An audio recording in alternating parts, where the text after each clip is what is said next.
بسم الله الرحمن الرحيم.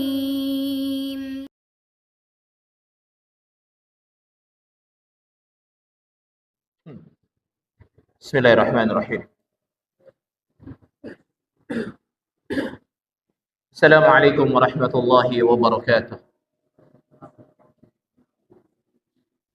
إن الحمد لله نحمده ونستعينه ونستغفره ونعوذ بالله من شرور أنفسنا وسيئات أعمالنا. من يهده الله فلا مضل له ومن يضلل فلا هادي له.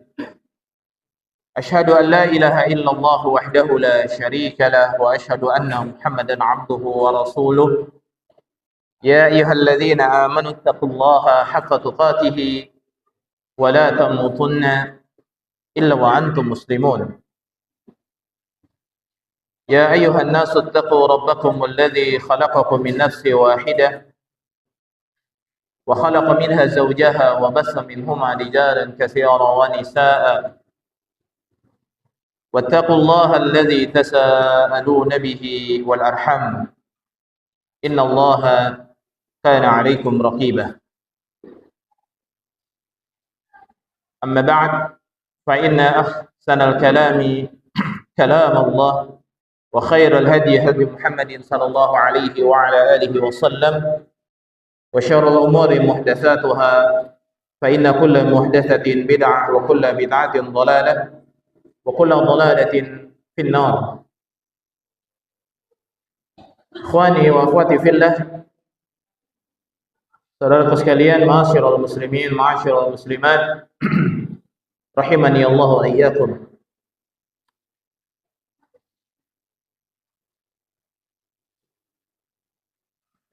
Pembahasan kita pada hari ini tentang Allah Tabaraka wa Ta'ala senantiasa bersama dengan hambanya. Sebelumnya kita bersyukur kepada Allah Tabaraka wa Ta'ala yang dengan nikmatnya kita diberikan oleh Allah taufik dan kekuatan, kita bisa menghidupkan salah satu sunnah yang begitu besar dari perkara yang dicintai oleh Allah Subhanahu wa Ta'ala dari seorang hamba ketika Allah diibadahi. Kata Nabi sallallahu alaihi wasallam, tidaklah Allah disembah dengan hal yang paling utama melainkan adalah seseorang faqih dalam masalah agama. Dan kata Nabi sallallahu alaihi wasallam, orang yang satu yang faqih dalam masalah agama, yakni seseorang yang menuntut ilmu, itu lebih ditakuti oleh iblis, oleh syaitan daripada min alfin abid, daripada 1000 ahli ibadah. Ini menunjukkan bahwa kedudukan ilmu dalam Islam ini adalah merupakan kedudukan yang mulia. Al-Imam Ibnu Qayyim Al-Jauzi rahimahullahu ta'ala, beliau menyampaikan tentang masalah ilmu ini, ada 4 ilmu yang diwajibkan oleh Allah Subhanahu wa Ta'ala kepada hambanya, kepada kita semua. Ilmu yang wajib dan tidak boleh seorang muslim tidak mengetahui tentang ilmu tersebut. Kalau seorang muslim tidak mengetahui tentang ilmu tersebut, maka dia pasti akan jatuh ke dalam kekeliruan dan dosa yang besar. Imma itu apakah dosa syirik, atau dosa kafir, atau dosa nifaq, atau perbuatan-perbuatan yang akan menghapuskan darinya segala amalan-amalan yang dia lakukan. Adapun ilmu yang wajib yang pertama adalah mempelajari tentang usulul iman, yaitu ilmu tentang dasar-dasar daripada keimanan. Iman kepada Allah, iman kepada malaikat, iman kepada kitab, iman kepada nabi dan rasul, iman kepada hari kiamat, dan iman kepada takdir baik dan takdir buruk. Ini adalah perkara keimanan. Dan juga mempelajari tentang cabang-cabang daripada keimanan, walaupun tidak secara keseluruhan. Ini ilmu yang wajib. Maka seorang hamba harus mengenal Allah, harus mengenal para malaikat, harus mengenal kitab, harus mengenal para nabi, harus mengetahui tentang hari kiamat dan mengetahui tentang takdir. Dan ini wajib. Sebagaimana Jibril alaihi salam datang kepada Nabi sallallahu alaihi wasallam dalam bentuk manusia.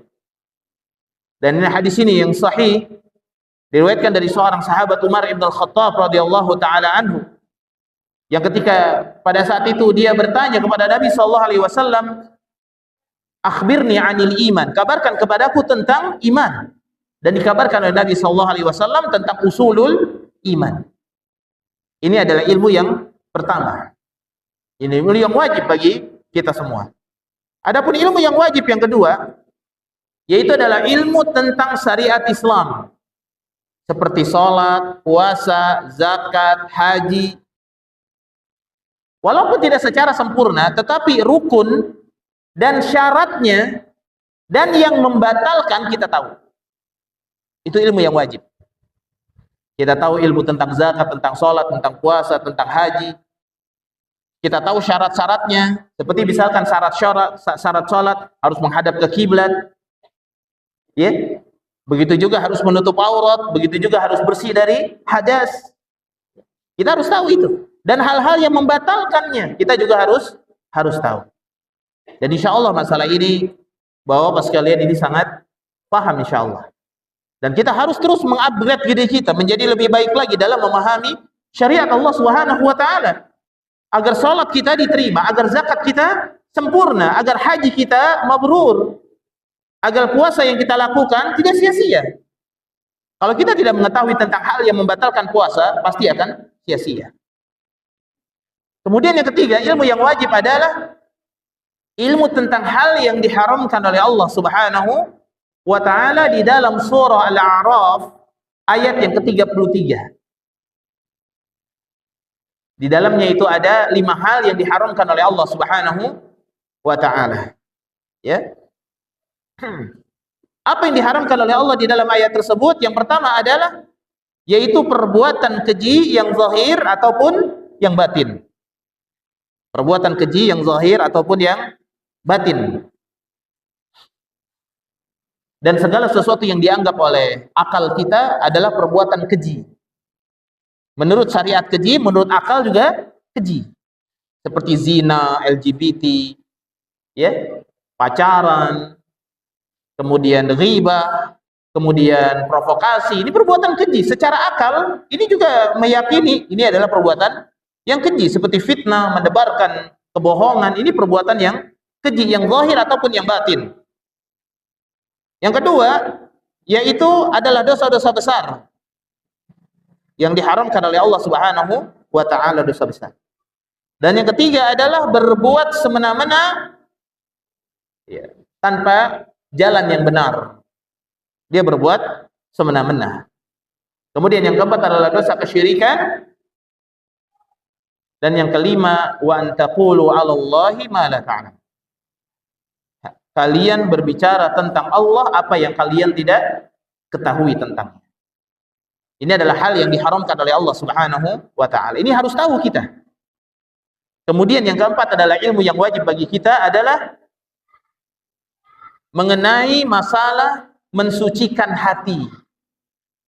Karena wajib seorang muslim ya, itu harus mensucikan hati dari sifat nifaq, dari hasad, dari dengki, dan juga bagaimana seseorang mengilmui tentang hati dan amalan-amalan hati seperti sabar, tawakal, syukur dan lain sebagainya. Maka orang yang ahli dalam ilmu itu sebagaimana dikatakan oleh Imam Al-Mujahid bahwa orang yang alim adalah orang yang mengerti tentang ketakwaan kepada Allah Subhanahu wa taala dan dia bertakwa, sedangkan orang yang jahil ya, itu adalah orang yang tidak bertakwa kepada Allah walaupun ilmunya banyak. Maka ini adalah ilmu fardhu ain buat kita. Dan anak yakin betul bahwa bapak, ibu-ibu sudah tahu tentang ilmu ini.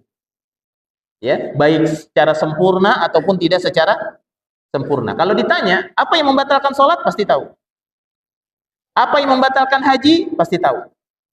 Ya. Pada tahu. Walaupun kalau secara urutan, apa itu syarat-syarat sholat, nggak tahu secara keseluruhan. Tapi dia tahu. Namanya sholat pasti menghadap ke kiblat. Nggak ada orang sholat, tapi dia nggak tahu. Kalau dia harus menghadap ke kiblat, tidak mungkin. Tayyib, barakallahu fiik. Maka pentingnya ilmu sampai untuk seorang alim, syaitan itu lebih takut dia dibandingkan dengan 1000 ahli ibadah.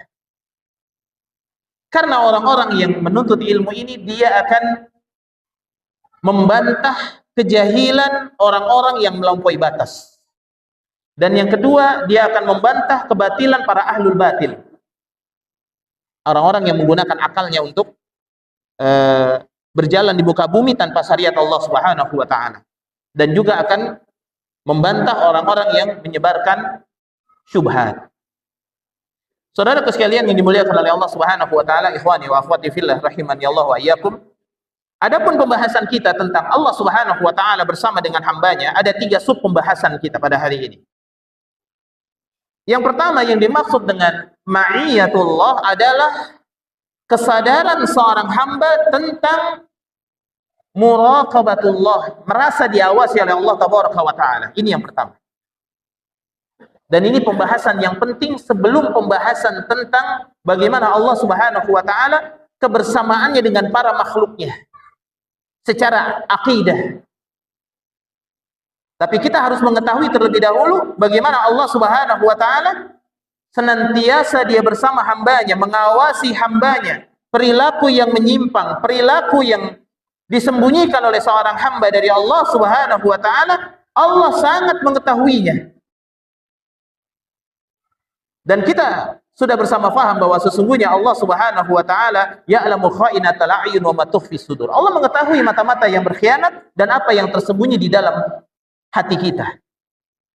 Allah berfirman, "Qul in tukhfu ma fi sudurikum aw tubduhu ya'lamullah." Katakanlah apabila kalian sembunyikan di dalam dada kalian atau kalian keluarkan, Allah tahu.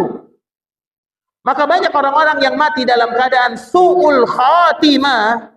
Walaupun terlihat dari wujud ibadahnya, dia adalah seorang saleh, tapi dia mati su'ul khatimah dikarenakan dia tidak memiliki sifat muraqabatullah. Merasa diawasi oleh Allah Subhanahu wa taala. Yang disebutkan oleh Nabi SAW akan datang nanti kepada manusia, kepada Allah di hari kiamat, orang yang memiliki amalan sebesar gunung Tihamah, besar amalannya. Tetapi dijadikan oleh Allah seperti debu yang berterbangan. Karena ketika dia berkhalwat hanya berdua dengan Allah Subhanahu wa taala, lalu ada apa yang diharamkan oleh Allah, intahakuha. Dia melakukan apa yang diharamkan oleh Allah, dia hanya bersembunyi dari pandangan manusia. Tidak memiliki sifat muraqabatullah. Maka disampaikan oleh seorang masyayikh bahwa seseorang sebagaimana Imam Ibnu Qayyim Al-Jauzi, Imam Ibnu Rajab Al-Hambali rahimahullah taala, beliau mengatakan penyebab su'ul khatimah adalah seseorang yang bermaksiat kepada Allah Subhanahu wa taala dan berbuat dosa, dan dia bersembunyi dari manusia, tapi dia tidak pernah bersembunyi dari Allah Subhanahu wa taala. Tidak pernah bisa. Maka Al-Imam Ibnu Abbas radhiyallahu taala anhu, beliau menyampaikan tentang bagaimana dosa itu akan menyebabkan seseorang itu akan mendapatkan keburukan dan malapetaka buat dirinya ketika kematian itu datang kepada dirinya. Dan tidak ada malapetaka yang besar kepada seseorang kecuali dia mati dalam keadaan apa? Su'ul khatimah. Bagaimana disebutkan oleh Nabi SAW, ada seseorang yang dia ketika berjihad, dia duluan paling pertama. Ketika berperang, dia adalah orang yang paling berani dalam menghadapi musuh-musuh Allah Subhanahu wa taala. Tetapi kata Nabi SAW kepada sahabatnya, dia bukan ahli surga, dia ahli neraka. Artinya dia akan masuk dalam neraka terlebih dahulu. Para sahabat bingung. Ini amalannya ahli surga, luar biasa. Ta'ajub sahabat. Maka dilihat oleh sahabat, dan rupanya ini dalam hadis dari Imam Bukhari, rupanya orang tersebut ketika dia di tengah perang yang berkecamuk dan dia terluka dan dia tidak sabar dengan lukanya, akhirnya dia mengambil pedangnya dan dia menancapkan kemana? Ke dadanya. Tidak sabaran. Ketidaksabaran terhadap takdir Allah Subhanahu wa taala itu adanya di dalam dada seseorang. Sehingga orang ini banyak mengeluh. Senangnya itu bicara tentang apa yang Allah timpakan kepada dirinya kepada makhluk. Orang kalau sudah berbicara apa yang Allah timpakan kepadanya dari keburukan kepada makhluk, mengeluh kepada makhluk, dia sedang mengeluhkan Ar-Rahman yang maha penyayang, yang maha pengasih kepada makhluk yang tidak bisa memberikan apa-apa. Tapi manusia kadang-kadang kalau sudah cerita kepada orang itu, dia merasa apa? Wah, senang, udah lega dia, karena sudah bercerita. Karena tidak boleh seorang itu mengeluhkan tentang takdir Allah Subhanahu wa taala kepada dirinya yang penuh dengan hikmah. Karena setiap manusia akan diuji oleh Allah Subhanahu wa taala bitakhir, ya, yaitu dengan ketertundaan terhadap apa yang dia bayangkan dari doa-doa dia kepada Allah Subhanahu wa taala. Ingat, ya, Allah tidak akan mengabulkan doa seorang hamba ketika dia isti'jal. Ini kaidah kita dalam berdoa. Ya. Atau di dalam bahasa hadisnya, Allah akan mengabulkan doa seorang hamba ketika mereka tidak yasta'jil, tidak ingin segera untuk dikabulkan atau tidak tergesa-gesa.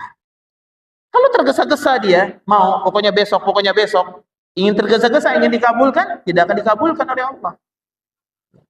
Karena Allah Subhanahu wa taala, jangankan kita, para nabi saja dia berdoa kepada Allah di tahun ini, sampainya kemenangannya di tahun sudah lama dia lakukan. Sudah mereka berjuang luar biasa dalam dakwah. Lihat Nabi Nuh alaihi salam, dia berdoa kepada Allah. Pada tahun ini ratusan tahun baru dia mendapatkan dari hasil doa-doanya. Dan ini menunjukkan bahwa Allah Subhanahu wa taala tidak akan mengabulkan doa seorang hamba apabila istijal. Dia minta buru-buru. Maka berdoa kepada Allah Subhanahu wa taala. Saudara sekalian yang dimuliakan oleh Allah Tabaraka wa taala.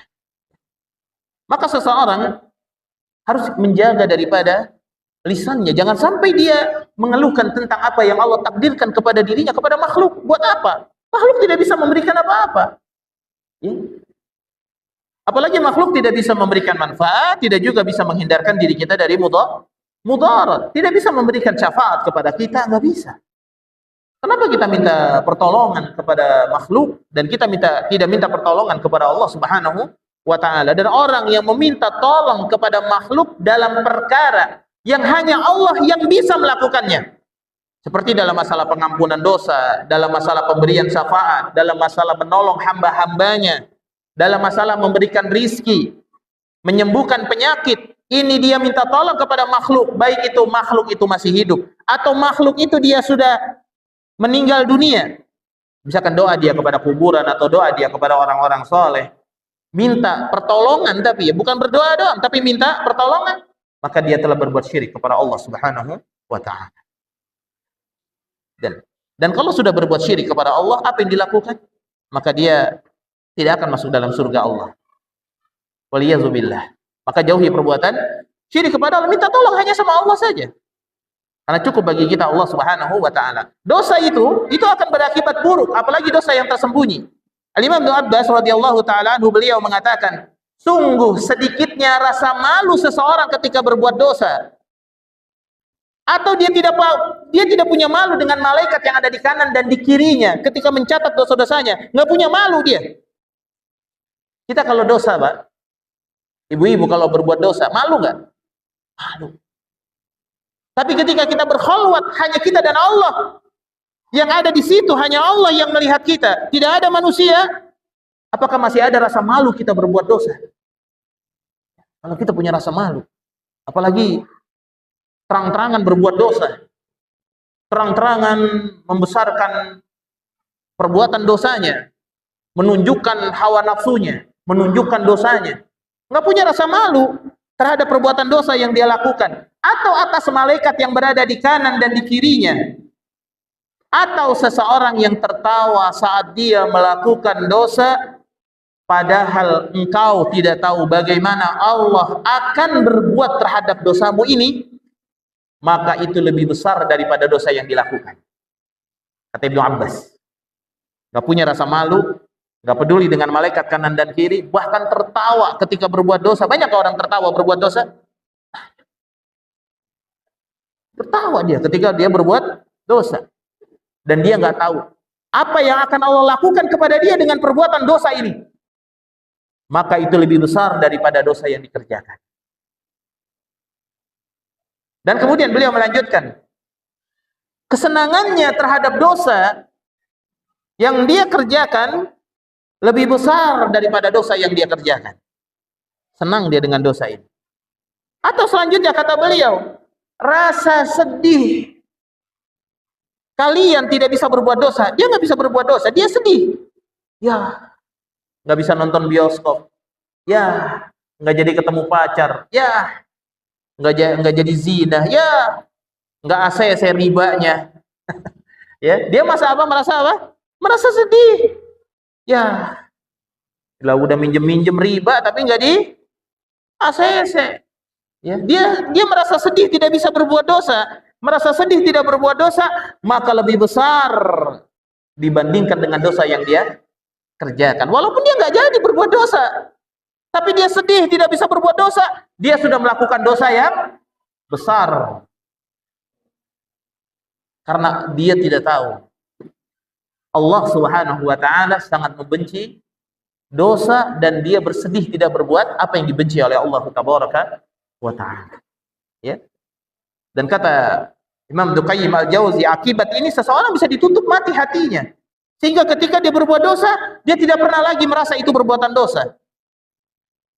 Ketika seorang suami menzalimi istrinya karena sudah biasa zalim, dia tidak merasa lagi kalau itu perbuatan zalim. Begitu juga seorang istri yang biasa melawan dengan suaminya, selalu memberikan pilihan atas setiap perintah suaminya, tidak mentaati suaminya, tidak patuh, qanitat, hafizat, tidak taat, tidak menjaga diri sebagai seorang wanita. Akhirnya ketika dia membantah suaminya, tidak taat dengan suaminya, biasa aja. Bahkan merasa bangga dengan dosa itu. Wah, suami kayak begini mah nggak bisa dimain-main ini. Harus dibantah dia. Ya. Bahkan senang diceritakan kepada teman-temannya. Begitu juga suami yang berbuat zalim kepada istrinya. Dia merasa, oh saya sudah berbuat sebaik-baiknya. Waliyadzubillah. Ini tanda hati itu bisa rusak akhirnya. Ini sangat berbahaya. Maka itu lebih besar daripada dosa yang dia lakukan. Dan kemudian yang terakhir beliau menyampaikan, rasa takutmu kepada angin yang menggerakkan pintu rumahmu. Sehingga ketika kamu takut dengan suara angin, namanya orang misalkan di dalam lagi berzina, lagi nonton pornografi, lagi nonton porno aksi di dalam kamarnya atau di dalam tempat hotelnya. Lalu dia tidak mau ada yang mengetahui dirinya. Apakah itu istrinya, ataukah itu suaminya, ataukah itu ayahnya, ataukah itu anaknya, ataukah itu temannya, ataukah itu musrifnya di pesantren, muadibnya, ataukah itu ustadznya, jangan sampai tahu. Maka dia tutup pintunya. Kemudian angin yang menggerakkan pintu, lebih dia takutin. Disangkanya ada yang melihat perbuatan dia dan tidak tergetar pada saat itu, kata Ibnu Abbas radhiyallahu anhu, tidak tergetar hatinya terhadap pandangan Allah kepada dirinya lebih besar daripada dosa yang dia lakukan. Ya ikhwan, muraqabatullah.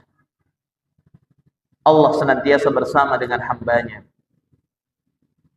Allah senantiasa bersama dengan hambanya.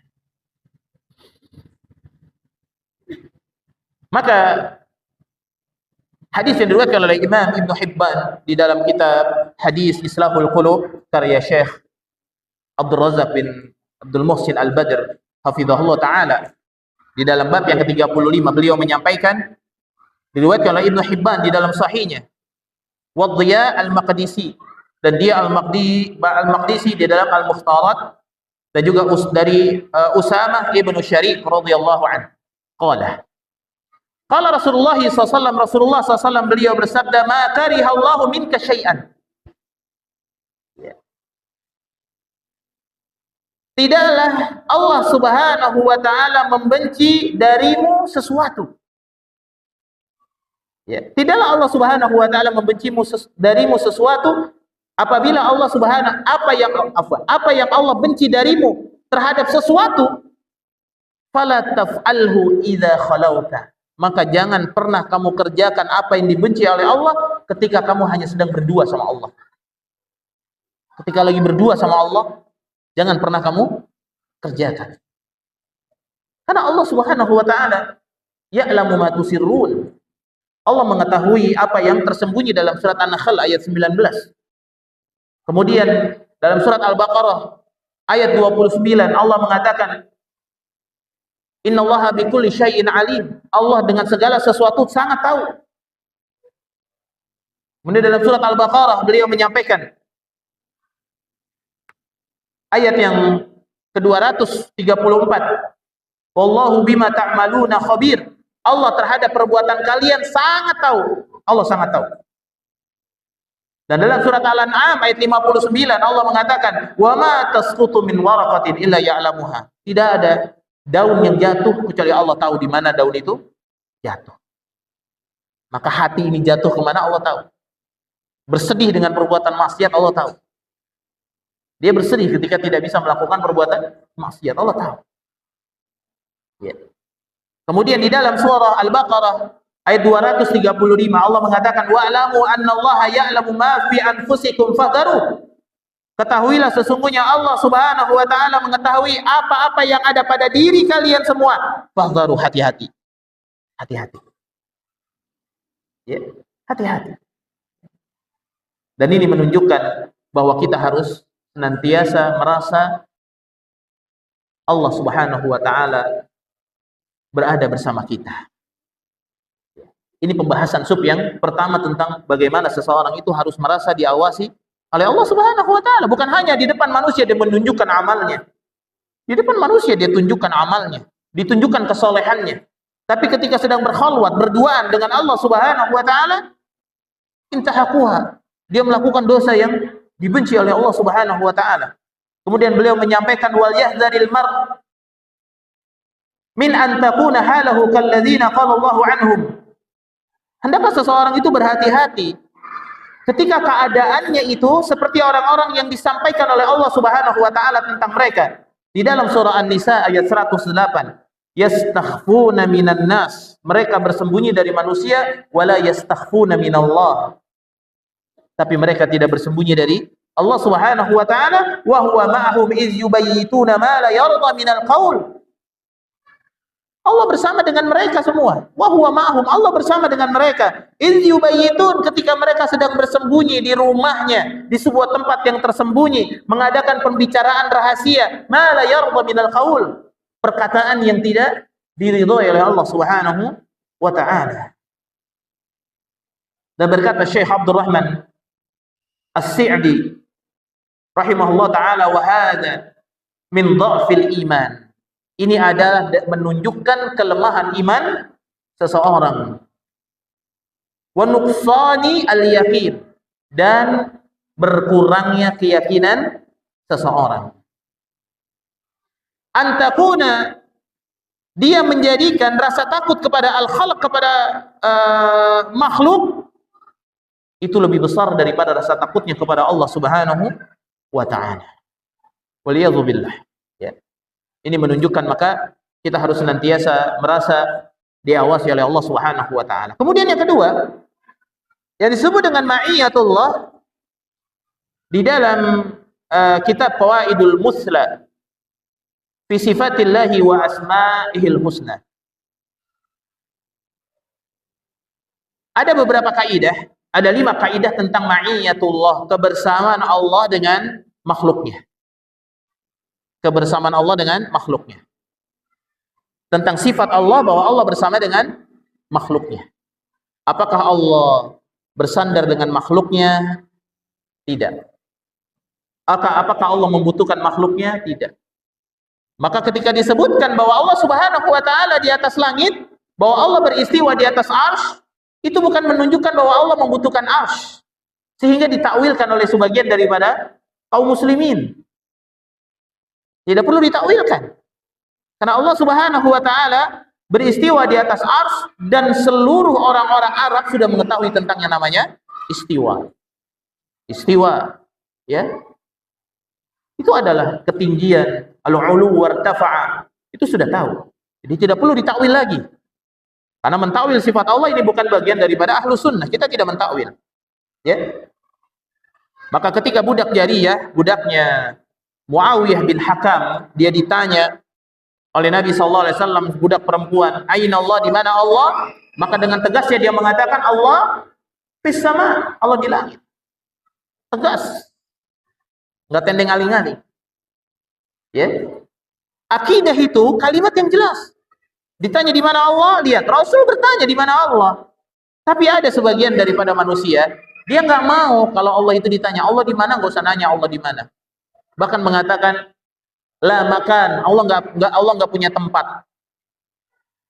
Allah nggak punya tempat karena dalam pikirannya bahwa Allah Subhanahu wa taala itu kalau bertempat berarti Allah membutuhkan tempat. Ini pikirannya.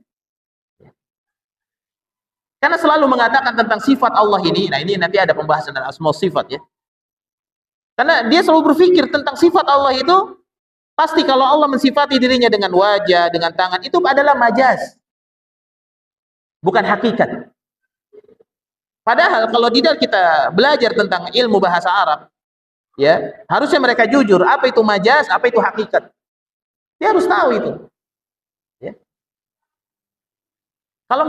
Kalau dia tidak kembali kepada kaidah-kaidah bahasa Arab tentang hakikat dan majaz, contoh misalkan, dalam masalah hakikat, misalkan ada kalimat dari orang Arab itu,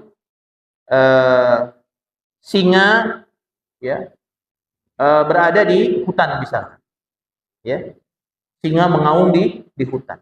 Semua orang tahu bahwa singa itu ada di mana? Ada di hutan, dan sifat singa itu terkumpul pada dirinya. Dia tahu, oh iya sifat singa itu dia binatang, dia bisa mengaum, dia bisa menerkam, dan dia adanya di mana? Di hutan. Ini hakikat. Ya. Adapun majaz, contoh misalkan, ya, kanal asadu yakhtubu alal mimbar. Sesungguhnya singa sedang berkhutbah di atas mimbar. Ini adalah kalimat apa? Majaz. Bisa nggak singa secara hakikat dalam bayangan dia? Singa yang benar ada di hutan itu, dia bisa berbicara di atas mimbar, mungkin nggak? Tidak mungkin. Berarti ini majaz. Maksudnya adalah ada seseorang manusia yang dengan semangatnya, dengan hebatnya, dia berada di atas mimbar dan dia apa? Menyampaikan orasinya. Jadi secara, ya, dia secara majaz, dia tahu bahwa sesungguhnya, oh iya, secara hakikat singa itu tidak mungkin bisa berkhutbah. Tidak mungkin bisa bicara di atas mimbar.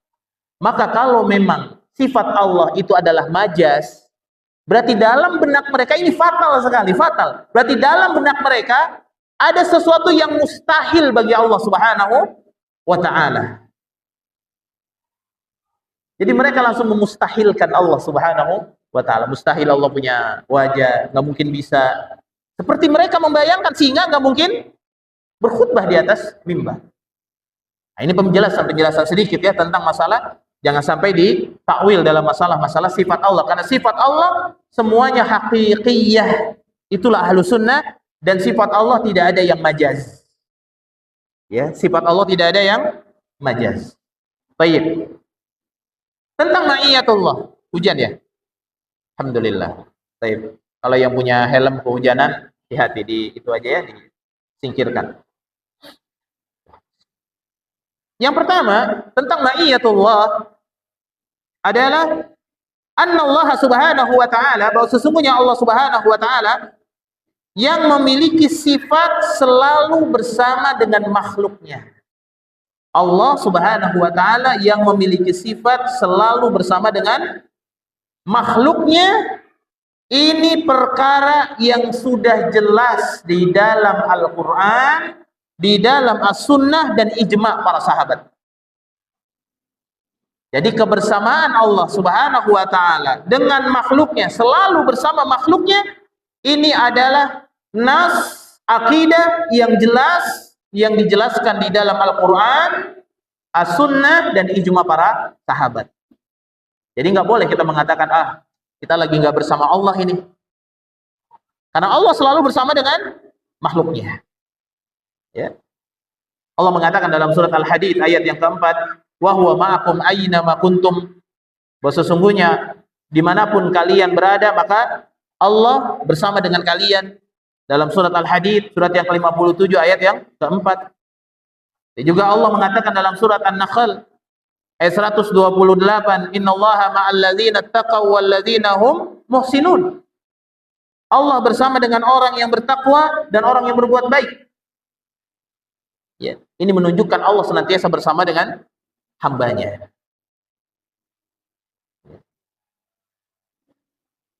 Kemudian juga dalam surat Thaha ayat yang ke-46. Qala la takhafa. Kalian berdua enggak usah khawatir. Innani ma'akuma asma'u wa ara.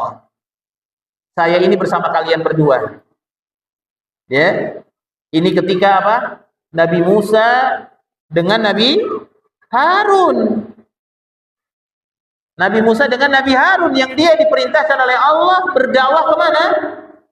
Kepada Firaun. Lihat bagaimana uslubnya ketika berdakwah memberikan nasihat kepada penguasa kafir seperti Firaun. Allah menyuruh kepada Nabi Musa mengucapkan qaulan layyina. Ucapan yang tidak merendahkan. Dan ini ahlu sunnah memahami hal tersebut. Dan Allah mengatakan apa? Saat datang kamu kepada Firaun, ya, agar dia mendapatkan dua kemungkinan, yatadzakkaru aw yakhsha. Dia ingat, atau yang kedua dia takut. Dan katakan kepadanya kaulan yang layyina. Ya. Lihat Nabi Musa alaihissalam, dia berdakwah kepada penguasanya. Baik, dan ini kita tidak bahas masalah ini.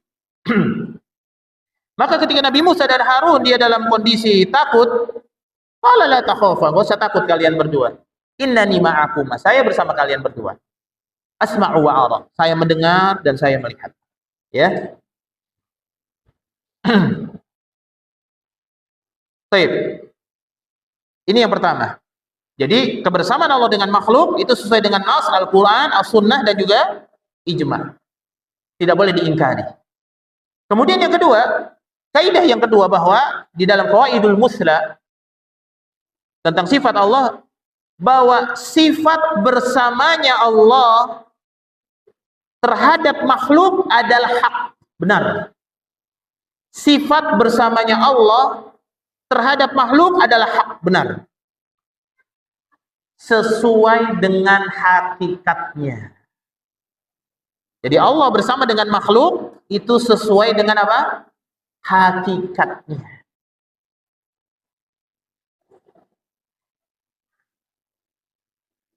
Akan tetapi, ya, di dalam kitab tersebut akan tetapi sifat bersamanya itu adalah bersama sesuai kebesaran Allah Subhanahu wa ta'ala, tidak serupa dengan bersama antar sesama makhluk.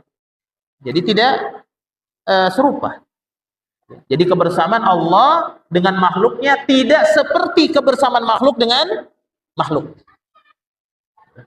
Nah ini kaidah yang harus kita pahami. Karena Allah berfirman apa? Laisa kamitslihi syai'un wa huwas sami'un basir. Ya. Tidak ada yang serupa dengan Allah, dan Allah Maha mendengar dan Maha melihat. Kemudian Allah berfirman dalam surat Maryam, hal ta'lamu lahu samiyya. Apakah kamu mengetahui ada seseorang yang sama dengan dia, dengan Allah? Tidak. Dan Allah juga sudah mengatakan, walam yakul lahu kufuwan ahad. Tidak ada yang seorang pun yang setara dengan Allah Subhanahu wa ta'ala. Ya. Abu Umar Ibnu Abdul Bar, beliau mengatakan, ahlu sunnah telah sepakat untuk menetapkan seluruh sifat Allah yang ada di dalam Al-Quran dan As-Sunnah, serta bersepakat untuk mengimaninya dan membawanya pada pengertian yang sebenarnya, tidak pada pengertian majaz. Kebersamaan Allah dengan makhluknya adalah kebersamaan secara hakikat. Ya. Tapi hakikat di sini apakah ilmu ataukah zat ataukah lain sebagainya, ya kita mengimani bahwa Allah Subhanahu wa taala bersama dengan makhluknya. Dan bagaimana keadaannya? Mempertanyakan tentang bagaimana Allah dekat dengan makhluknya, ini bid'ah. Sebagaimana perkataan dari apa? Al-Imam Malik, bahwa sesungguhnya istiwa maklum. Orang Arab tahu semua apa makna istiwa. Ya. Tetapi bertanya tentang bagaimana istiwanya, nah ini adalah perbuatan bid'ah. Enggak boleh tanya. Bagaimana Allah yang maha besar bisa bersama dengan makhluk kita yang kecil? Ya. Dan ini tidak bisa menjadi dalil dari mereka orang-orang yang mengatakan Allah itu ada di mana-mana.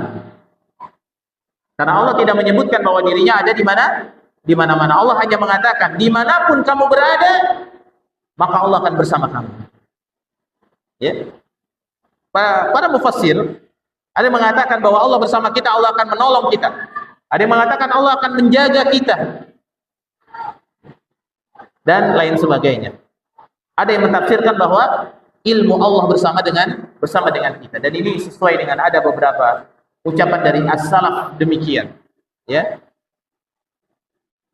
Dan ingat bahwa kebersamaan Allah dengan makhluknya kita mengimani dan kita membawa kepada pengertian yang sebenarnya bukan majas.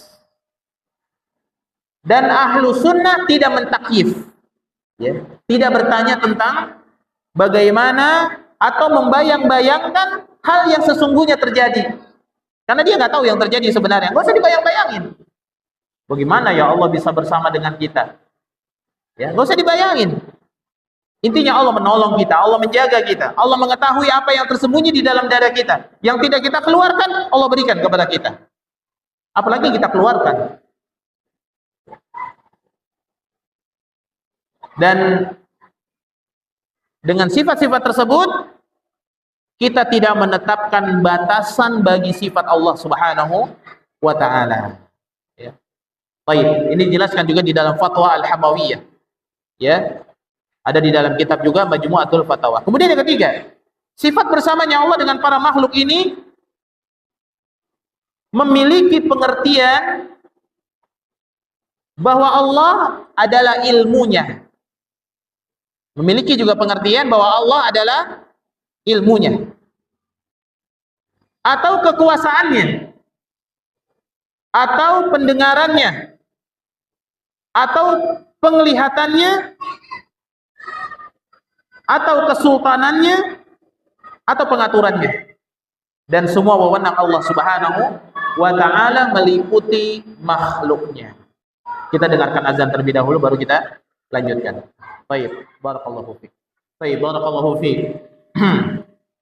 Jadi yang ketiga, sifat bersamanya Allah Subhanahu wa taala dengan makhluknya memiliki pengertian bahwa Allah itu yang dimaksud adalah ilmunya, kekuasaannya, pendengarannya, penglihatannya, kesultanannya, pengaturannya, dan semua wewenang Allah lainnya yang meliputi makhluk. Ya. Ini apabila secara umum, ya. Maka misalkan Allah berfirman, wasbiru innallaha ma'as sabirin, bersabarlah kalian karena sesungguhnya Allah bersama dengan orang yang sabar. Ini menunjukkan kebersamaan Allah secara khusus terhadap sifat tertentu yang dengannya Allah bersama dia. Ya. Siapa yang sabar maka Allah akan bersama dengan dia. Yang keempat, ya. Sifat bersamanya Allah dengan makhluk sama sekali tidak berarti bahwa zat Allah bersama-sama. Kebersamaan Allah dengan makhluk tidak berarti Allah itu zatnya bersama-sama dengan makhluknya, berbaur atau menempat di tempat-tempat mereka. Ya. Ini harus kita pahami. Bukan berarti Allah itu berbaur sama mereka. Bukan Allah bersama dengan mereka maksudnya berada di tempat-tempat mereka. Pas mereka di masjid, Allah di masjid juga. Bukan begitu maksudnya. Ya. Tapi dengan kebesaran Allah Subhanahu wa taala. Yang kelima, yang terakhir, ya. bahwa sifat bersamanya Allah dengan makhluk tidak bertentangan dengan maha tingginya Allah di atas segenap makhluk. Kebersamaan Allah dengan makhluknya tidak bertentangan dengan sifat maha tingginya Allah di atas segenap makhluk dan sifat bersemayamnya Allah di atas arsy. Jadi jangan mentang-mentang dikatakan ma'iyatullah, Allah bersama dengan makhluk, berarti Allah lagi turun dekat dengan makhluknya. Allah menyebutkan turunnya Allah dengan sifat nuzul itu pada sepertiga malam. Itu ada pada sepertiga malam. Baik. Ini pembahasan yang kedua, bahwa sesungguhnya Allah Subhanahu wa taala kebersamaan dengan makhluknya ini merupakan sifat yang hakiki dan bukan majaz, dan ini disepakati oleh Ahlus Sunnah wal Jamaah, ya, dan juga disepakati sesuai dengan Al-Qur'an dan As-Sunnah dan ijma para sahabat, dan sesuai dengan kaidah-kaidah tadi yang disampaikan. Kemudian pembahasan yang ketiga tentang masalah kebersamaan Allah dengan makhluk, Allah bersama dengan hambanya, adalah sesuai dengan hadis Nabi sallallahu alaihi wasallam, yaitu pertolongan Allah, naungan, ma'unah, pertolongan Allah Subhanahu wa taala kepada makhluknya dan penjagaan Allah Subhanahu wa taala kepada makhluknya. Kita hadis dari Ibnu Abbas, ya, ana Abil Abbas Abdullah bin Abbas radhiyallahu anhuma qala, ketika Ibnu Abbas dia di belakang Nabi SAW, kuntu khalfa Rasulullah SAW faqala, Rasulullah bersabda. Ini hadis yang sering kita dengar dan ini ada di dalam hadis Arba'in An-Nawawiyah. Ya gulam, inni u'allimuka kalimat. Wahai gulam, saya akan mengajarkan kepada kamu. Gulam ini anak kecil. Ya, gulam ini anak kecil. Kalau syabab itu anak muda. Kalau rojulun itu sudah dewasa. Ya, sudah dewasa. Kalau syuyukha itu sudah tua. Ini gulam, anak kecil. Ya, kalau disebut ya walad itu lebih kecil dari gulam. Ya, itu lebih kecil dari gulam. Inilah indahnya bahasa Arab. Bahasa Arab itu sangat luas sekali. Ya gulam, wahai anak kecil, wahai anak muda, wahai anak kecil yang sudah mau muda. Inni u'allimuka kalimat, saya akan mengajarkan kepada kamu satu kalimat. Ya, beberapa kalimat. Beberapa kalimat. Yang pertama, ihfazillaha yahfazka. Jagalah Allah Subhanahu wa taala, maka Allah akan menjaga kamu. Maksudnya apa? Jagalah, taatilah Allah dengan mengerjakan perintahnya dan menjauhi larangannya, maka Allah Subhanahu wa taala akan menjaga kita. Yakni Allah akan memberikan kepada kita keselamatan. Allah akan memberikan kepada kita apa? Keselamatan. Ini yang pertama. Jadi siapa yang menjaga Allah, maka Allah akan menjaga dia dari fitnah, dari kesesatan, dari sesuatu yang menakutkan. Allah akan jaga dia. Dan tidak ada yang dapat menghilangkan rasa takut kita kecuali siapa? Allah Subhanahu wa taala. Dan Allah yang memasukkan rasa takut ke dalam dada kita. Dan yang memasukkan rasa takut ke dalam dada musuh-musuh Islam. Maka kita sebagai seorang muslim, kita tidak boleh memiliki rasa takut kecuali hanya kepada Allah Subhanahu wa taala. Maka jagalah Allah, maka Allah akan menjaga kita. yakni taatilah perintah Allah, jalankan perintah Allah, maka Allah akan memberikan kepada kita keselamatan. Allah akan menjaga kita semua. Kemudian yang kedua, ihfazillaha tajidhu tujahak. Jagalah Allah Subhanahu wa taala, niscaya kalian akan mendapati Allah di hadapan kita. Yani Allah Subhanahu wa taala adalah akan senantiasa menolong kita di saat kita sulit.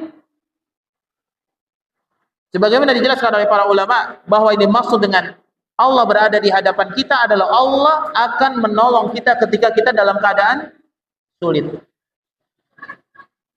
Ya.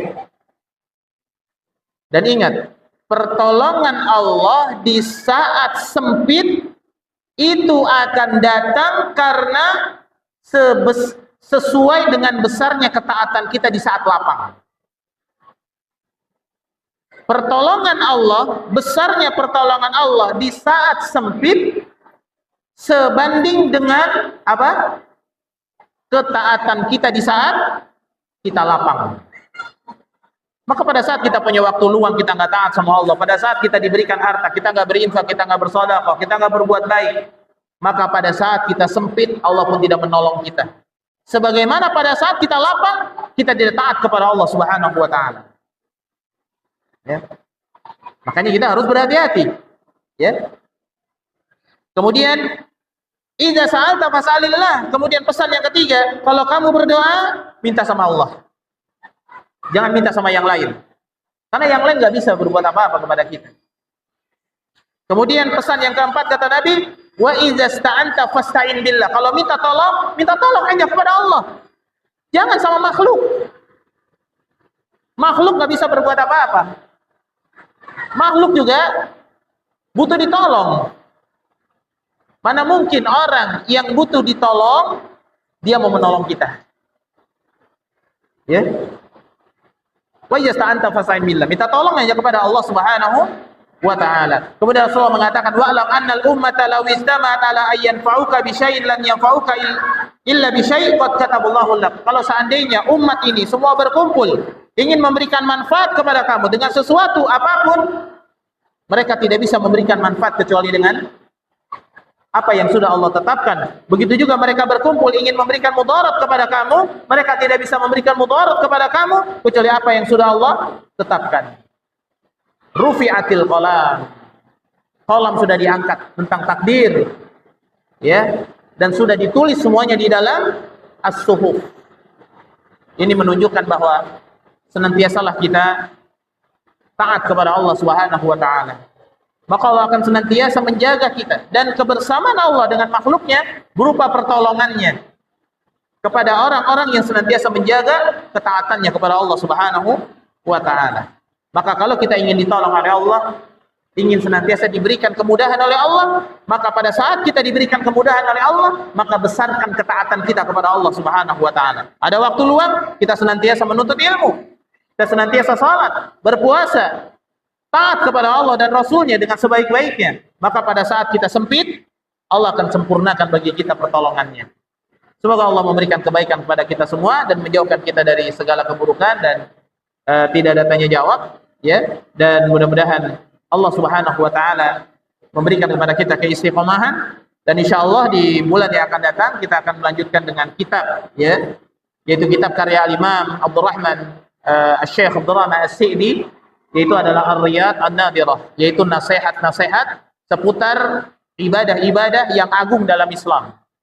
Ya. Dari mulai nasihat tentang bagaimana memperbaiki salat, zakat, haji, kemudian bertauhid, kemudian jujur dan amanah, kemudian muamalah dan lain sebagainya. Dan ini kitab dibahas secara khusus juga, secara terus-menerus oleh Syekhuna Abdul Razak bin Abdul Muhsin Al-Badr di Masjid An-Nabawi Asy-Syarif. Ya, semoga Allah Subhanahu wa Ta'ala memberikan kebaikan pada kita. Wa sallallahu nabiyana Muhammadin wa ala alihi wa sahbihi wa baraka wa sallim. Kita akhiri dengan subhanakallahumma bihamdik, asyhadu an la ilaha illa anta, astaghfiruka wa atubu ilaik. Assalamualaikum warahmatullahi wabarakatuh.